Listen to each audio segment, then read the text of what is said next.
नमस्कार दोस्तों, आपका अपने YouTube चैनल एग्जाम फ्रिजन में स्वागत है।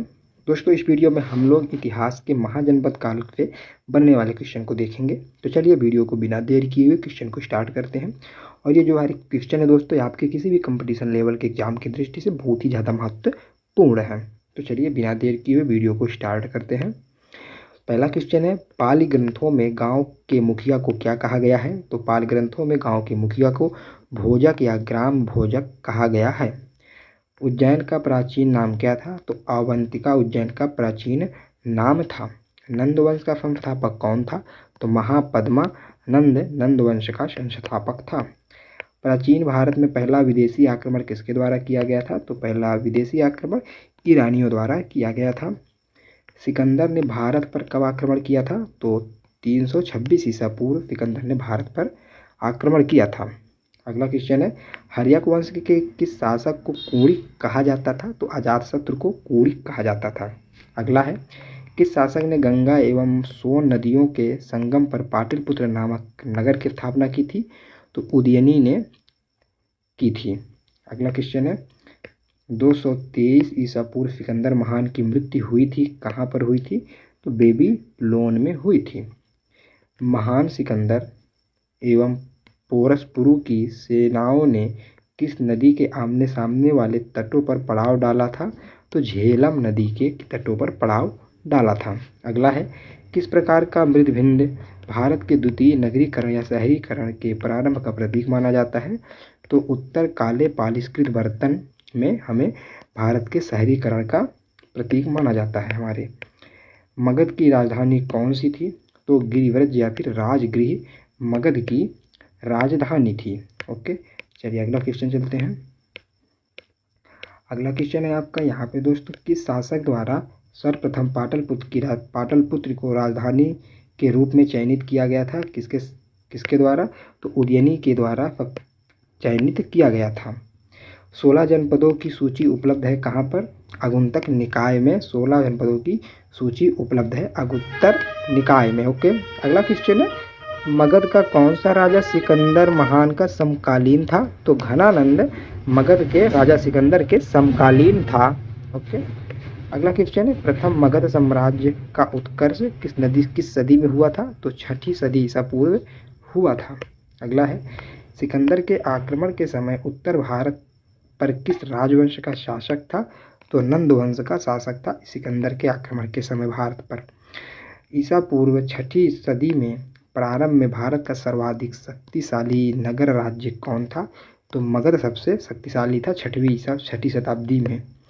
अगला है, नंदवंश का अंतिम शासक कौन था? तो घनानंद नंदवंश का अंतिम सम्राट था। अगला है, भारत में सिक्कों मुद्रों का प्रचलन कब हुआ? तो 600 ईसा पूर्व भारत में सिक्का और मुद्रों का प्रचलन हुआ था। अभिलेखीय साक्ष्य से प्रकट होता है कि नंद राजा के आदेश से एक नहर खोदी गई थी। कहाँ पे खोदी गई थी? तो कलिंग में खोदी गई थी। पहला ईरानी शासक जिसने भारत के कुछ भाग को अपने अधीन कर लिया था वह कौन था? तो डेरियस था। अगला है, भारत के किस प्रारंभिक शासक ने राज्यारोहण के लिए अपने पिता की हत्या की और इसी कारणवश अपने पुत्र द्वारा मारा गया था? तो अजातशत्रु अपने पिता की शत्रु की हत्या कर दी थी अजातशत्रु ने, और खुद अपने पुत्र के हाथों मारा गया था। अगला है, किस शासक ने अवंती को जीतकर मगध का हिस्सा बना दिया था? तो शिशुनाग ने अवंती को जीतकर मगध का हिस्सा बना दिया था। ओके, अगला है, कौन सा बौद्ध ग्रंथ 16 महाजनपदों का उल्लेख करता है? तो अंगुत्तर निकाय 16 महाजनपदों का उल्लेख करता है। अगला है, विश्व का पहला गणतंत्र वैशाली किसके द्वारा स्थापित किया गया था?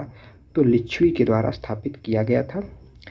प्राचीन श्रावस्ती का नगर विन्यास किस आकृति का है? तो अर्धचंद्राकार आकृति का है।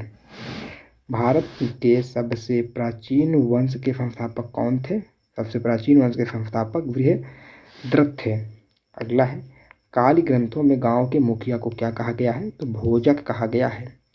गृहपति का अर्थ क्या है? तो धनी व्यक्ति को गृहपति बोला जाता था। अगला आपका जैन संगीत है। जैन संगीत प्रथम किसके समय में हुआ था? चंद्रगुप्त मौर्य के समय में हुआ था। कहाँ पर हुआ था? पाटलिपुत्र में हुआ था। उसके अध्यक्ष कौन थे? स्थूलभद्र अध्यक्ष थे। प्रथम संगीत की जो जैन धर्म का प्रथम संगीत के अध्यक्ष कौन थे? स्थूलभद्र थे। कहाँ पर हुआ था? पाटलिपुत्र में। किसके शासनकाल में? चंद्रगुप्त मौर्य के शासनकाल में हुआ था। अगला है द्वितीय कब हुआ था? द्वितीय 512 ईस्वी में हुआ था। स्थल क्या था? वल्लभी में हुआ था। और किसकी अध्यक्षता में? देवारधी क्षमा श्रमण के अध्यक्षता में हुआ था जैन संगीत। ठीक है, अब आती है बौद्ध संगीत की बारी। तो बौद्ध संगीत प्रथम कब हुआ था? 483 ईसा पूर्व। किसके शासनकाल में? अजातशत्रु के शासनकाल में। स्थान क्या था? राजगृह में। अध्यक्ष कौन था? महाकश्यप थे। ओके, द्वितीय बौद्ध संगीत आपका 383 ईसा पूर्व कालाशोक के शासक में, वैशाली में और सर्वकामनी के अध्यक्षता में हुआ था। अगला है तृतीय संगीति कब हुआ था? तो 251 ईसा पूर्व अशोक के समय में हुआ था। पाटलिपुत्र में हुआ था और मुगाली पुत्र के अध्यक्षता में हुआ था। और चतुर्थ बौद्ध संगीत कब हुआ था? प्रथम सदी में हुआ था। कनिष्क के समय में कुंडलवन नामक स्थान पे हुआ था और इसके अध्यक्ष कौन थे? वासुमित्र इसके अध्यक्ष थे। ओके दोस्तों, तो चलिए अगले क्वेश्चन में चलते हैं। यहाँ पे दोस्तों आपके पास प्रमुख महाजनपद हैं। ठीक है, प्रमुख महाजनपद है और उनकी विशेषता क्या है। ओके, तो देखिए हम यहाँ पे क्या करते हैं, यहाँ पे हम आपको इनकी महाजनपद की राजधानी आपको बता देते हैं। ठीक है, महाजनपद की राजधानी क्या है क्या नहीं है इसके बारे में डिस्कशन कर लेते हैं। ठीक है, देखिए महाजनपद आपका मगध की राजधानी क्या है? मगध की राजधानी राजगीर या राजगीर में है। अंग का चंपा है जो कि आधुनिक भागलपुर हो गया है बना। भागलपुर कहाँ है? आपका बिहार में है। काशी जो कि आज का वाराणसी है। वज्जी जिसको वैशाली या मिथिला कहते हैं। कौशल की राजधानी श्रावस्ती। कुरु की राजधानी इंद्रप्रस्थ। देखिए यहाँ से क्वेश्चन बनते हैं दोस्तों। ठीक है, तो याद रख लीजिए इनको बाकायदे। तो चेदी का शक्तिमती, मल्ल का कुशीनगर या पावा, अस्मक का पोतन या पौधन्य, वत्स का कौशाम्बी, पांचाल का अक्षत्र या फिर कंपिल्य। ओके, मत्स्य का विराटनगर या जिसको जयपुर कहते हैं, अवंती का उज्जैनी या फिर महाश्मती, गांधार का तक्षशिला या पुष्कलावती, सुरसेन का मथुरा, कंबोज का राजपुर। ओके दोस्तों, तो ये हमारा जो 16 महाजनपद हैं उनके राजधानी हो गए। आई होप इसको आप याद कर लीजिएगा। ठीक है, क्योंकि ये बहुत ज़रूरी है। तो दोस्तों इस वीडियो में हम लोगों ने क्या देखा? इस वीडियो में हमने महाजनपद काल के बारे में पढ़ा और उससे बनने वाले सारे क्वेश्चन को देखा। ओके दोस्तों, तो इस वीडियो में इतना ही।